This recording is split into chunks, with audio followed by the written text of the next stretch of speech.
안녕하십니까. 용서 목사입니다. 오늘 함께 나눌 말씀은 요한복음 11장 45절에서 57절까지의 말씀입니다.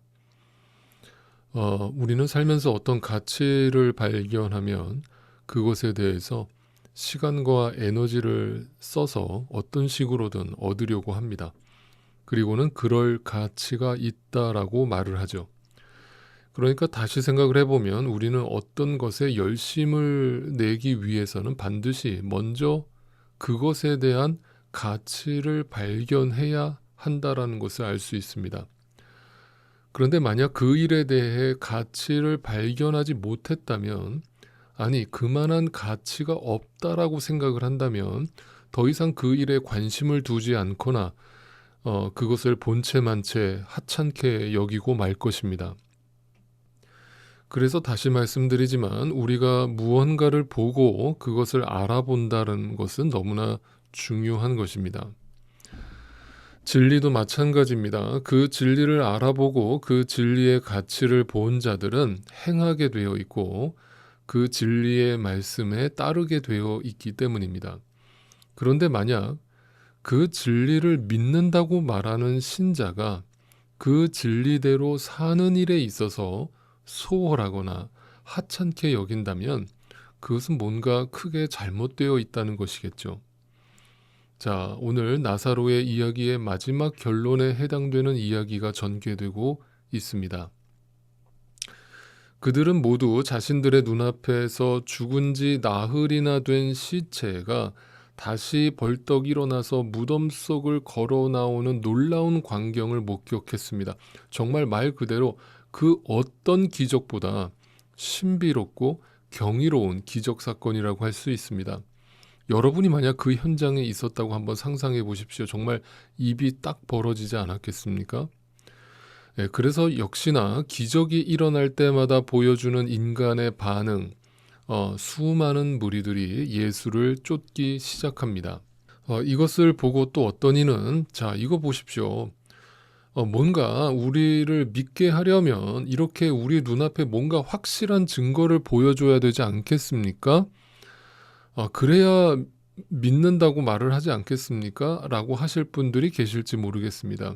아니, 분명히 계실 겁니다.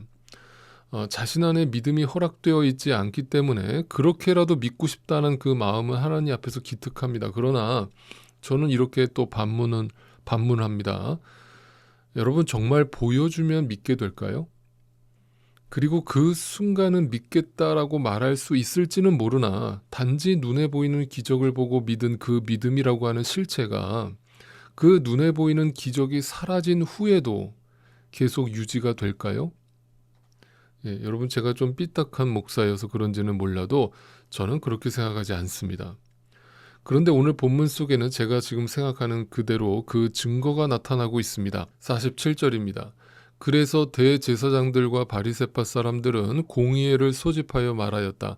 이 사람이 표징을 많이 행하고 있으니 어떻게 하면 좋겠습니까? 이 사람을 그대로 두면 모두 그를 믿게 될 것이요. 그렇게 되면 로마 사람들이 와서 우리의 땅과 민족을 약탈할 것입니다. 저는 이것을 보면서 먼저 드는 생각은 이들이 다른 사람도 아니고 바로 종교 지도자들 아닙니까? 하나님을 열심히 믿는다는 사람들 아닙니까? 하나님의 말씀을 가르치는 사람들 아닙니까? 그런데 그들이 예수를 믿게 될까 봐 두려워하고 있습니다. 네, 충격적이죠. 당시 종교 지도자들은 죽은 자가 살아나는 놀라운 기적을 보고 들었음에도 전혀 꿈쩍도 하지 않습니다. 그리고 오히려 그것 때문에 많은 사람들이 예수를 믿게 될까 봐 걱정까지 할 지경입니다. 자, 또다시 분명히 이 성경의 말씀을 근거로 해서 여러분께 말씀을 드리겠습니다. 우리는, 저와 여러분은 절대로 기적을 보여준다고 믿을 사람들이 아닙니다. 믿는다고 해도 그것은 십자가 사건 앞에 다 도망쳤던 그 제자들과 유대인들처럼 일시적일 것입니다. 왜냐하면 하나님이 주신 진짜 믿음이 허락되지 않았기 때문입니다. 자신들의 의지로, 생각으로, 판단으로, 자신의 결단으로 믿는다고 착각했기 때문입니다. 그러자 그들은 단지 믿지 않는 것으로 끝나지 않고 바로 나 자신이라고 하는 그 자아 숭배교를 여전히 지켜내기 위해서 이제 그 예수를 죽이기로 작정합니다. 그 가운데 한 사람으로서 그 해의 대제사장인 가야바가 그들에게 말하였다. 당신들은 아무것도 모르고 자기가 아무것도 모르면서 백성들한테 무지하다라고 얘기합니다. 한 사람이 백성을 위하여 죽어서 민족 전체가 망하지 않는다는 것이 당신들에게 유익하다는 것을 생각하지 못하고 있어. 지금 유대인들이 예수를 쫓는 이 지금 하나의 어떤 붐이 일어나니까 그것을 두려워한 대제사장이 이 예수를 희생양으로 삼아서 로마 제국에게 잘 보이고자 하는 그런 모습을 지금 발언을 하고 있습니다. 한마디로 예수를 희생양으로 삼으려 하는 것이죠. 그런데 여기서 우리가 주목해 봐야 될 부분이 바로 이것입니다. 바로 이러한 인간의 저항과 아주 강력한 저항이죠. 저항과 불신이 결국 다 하나님의 구속사의 계획 가운데 포함되어 있었으며 이것이 다 예언되어 있었다라고 하는 사실입니다.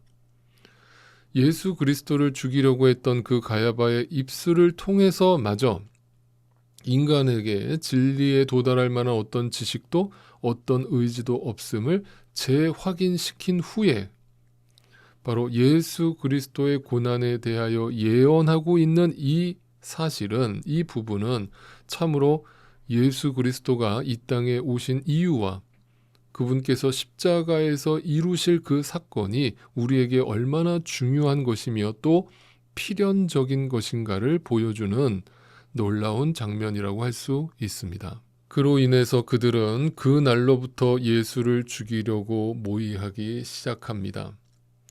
제가 설교할 때마다 왜 인간에게 답이 없다고 말씀드리는지 이제 조금 이해가 되십니까?